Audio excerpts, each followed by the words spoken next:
почитуван подпредседател, почитувани пратеници, благодарам за прашањето во однос на спроведувањето на ветингот. Една иста постапка која што е неопходна, потребна, за да навистина израдиме систем каков што е потребен на граѓаните, на едината на оваа земја, заради тоа што ако до 2017 година борбата во Македонија беше како еден авторитарен режим да биде заменет и да се врати демократијата и слободата во Македонија, таа битка е завршена. Се вклучија граѓаните, се вклучија невладините организации, сите заедно, за да направиме се да биде променет тој авторитарен режим и да се прати порака до било кој што е следен на власт, дека нема да биде толериран во ниту еден момент да воспоставува еден таков режим. Денеска ова собрание, оваа влада, сите граѓани на Македонија имаат втора борба што мора да ја водат. А тоа е борбата над криминалците, над арамиите, над бандитите, над плячкашите. И таа борба треба да ја водат сите честни и одговорни граѓани на Македонија. И затоа јас ги повикувам сите да се вклучат во таа битка. Таа битка не е само премиерот, таа битка не може да биде само владата, таа битка не може да бидат само пратениците, туку може да бидеме сите заедно. Заради тоа што најголемиот дел на граѓаните се честни и одговорни и тие заслужуваат да живеат во систем кој што ќе гарантира заштита на слободите, на правата, на развојот на економијата, на немање на корупција и така натаму и така натаму. И затоа оваа битка не може да познава ниту националност, не може да познава ниту вера, не може да познава ниту партиска припадност, не може да познава ниту слободни граѓани кои што сака да се однесуваат и да бидат над државата и над законите. И затоа оваа битка треба да ја водиме сите заедно. За да ја водиме битката успешно и да имаме резултати во таа битка и на крајот да констатираме да, честните и одговорните во државата ги победија арамиите, да не биде она обратното дека арамиите се тие кои што ќе ги победат сите други честни во државата, ни е потребно овој процес што и вие го спомнавте и кој што моментално тече во управата за безбедност и контраразузнавање. Зошто е важно? Институциите за да може да се борат против криминалот и корупцијата. Значи да ги изчистите од луѓе кои што се поврзани со криминал или корупција или кои што сами се криминални. И ако тоа не се случи, нема успешна борба против криминалот и корупцијата. И затоа во реформите кои што ги правиме заедно со нашите стратешки партнери на безбедносните служби, еден од врвни приоритети е да се направи ветинг процес низ кој што ќе дојде до прочистување на тие кадри. Ветинг процесот во УБК започна, веќе работи комисијата за селекција, јас како министер не учествувам како што најавив и при носењето на законското решение, заради тоа што тоа не е моја работа. Меѓутоа е работа на комисијата во која што учествуваат и пратениците.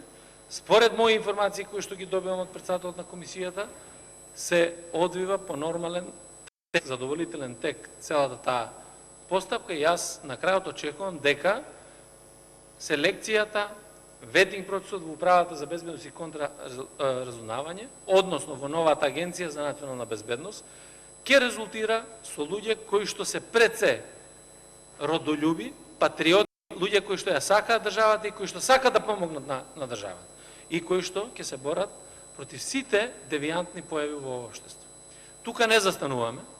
Таквиот еден процес ќе спроведеме и во Министерството за внатрешни работи. Веќе е доставена информација на влада која што помина на поможните работни тела на влада и веќе на наредна седница на влада очекувам да биде на дневен ред информацијата со која што ќе се задолжи посебно Министерство за внатрешни работи да формира работни групи и да изготви акцијски план за спроведувањето на ветингот на секој од вработените. Зошто е ова потребно? Заради тоа што постојат силни аргументи кои што укажуваат дека одредени луѓе кои што се дел од тој безбедносен систем или воопшто не требале да бидат дел од тој безбедносен систем, некои од нив ви гарантирам дека не требале да поминат ниту по улицата кај што се наоѓа Министерство за внатрешни работи, не да бидат работени во МВР, а дел од нив се исквариле во моменти кога дошле внатре. Заради тоа што колку да ги потиснуваат таквите страсти, ако се определени или ако гледаат дека некој од другите арамии кои што се во институции прави, сигурно дека посегнуваат и тие тоа да го прават.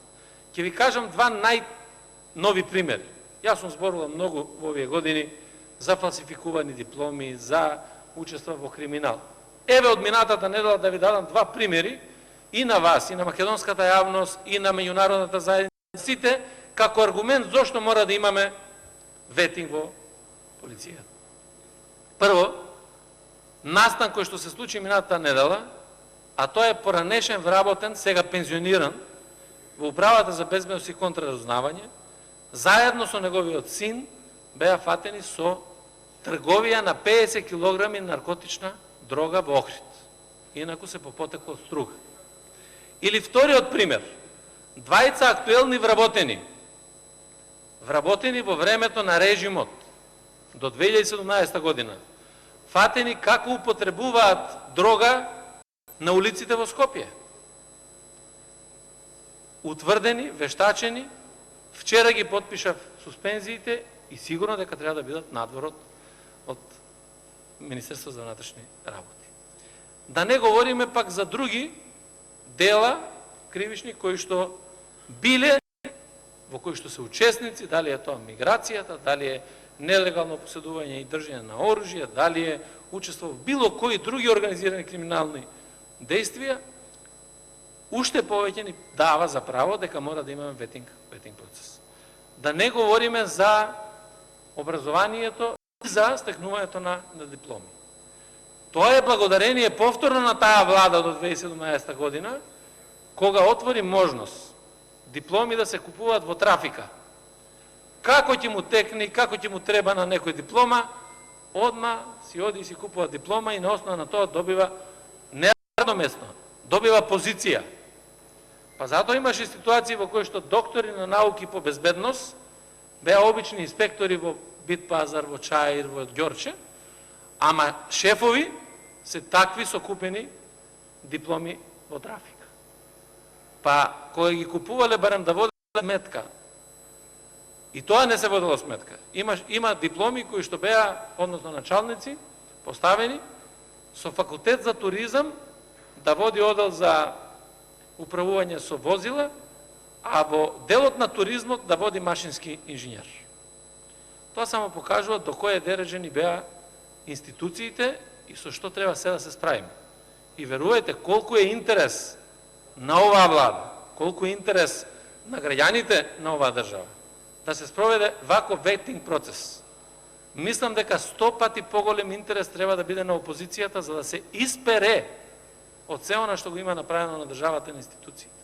Само на таков начин можете да покажете дека вие сте се променили и дека сакате нешто ново да направите. И во тој дел, некаде преку 80 дипломи кои што беа фалсификувани од криени луѓе, судени, прекинати работниот однос, е само еден дел од аргументите зошто ние ќе спроведеме тој процес. Меѓутоа, јас сакам да отворам уште едно прашање. Дали спроведувањето на ветинг процесот само во еден дел или во едно министерство ќе даде резултати или тоа треба да се прави на други места? Апсолутно треба да се направи во други институции. Пред се во институциите на правосудството, а тоа е обвинителството и судството. Понатаму во секој другите министерства. Затоа што ако имате корупција, ако имате криминал, ако имате бандитизам во овие институции, што очекувате дека ќе донесе правда во државата? Предлог Владимир Панчевски да ви биде нов државен јавен обвинител? Па тоа не е враќање назад. Тоа е враќање во историја. И тоа е праќање на порака дека вие не сакате да расчистувате со криминал, туку апсолутно да ги штитите криминалците. Тоа е порака само дека не ветинг процес, него треба да имаме процес во кој што секој честен и одговорен граѓанин треба да ја наведне главата и да признае дека бандитите и арамиите победиле во Македонија. Тој луксус нема да го дозволиме. Благодарам.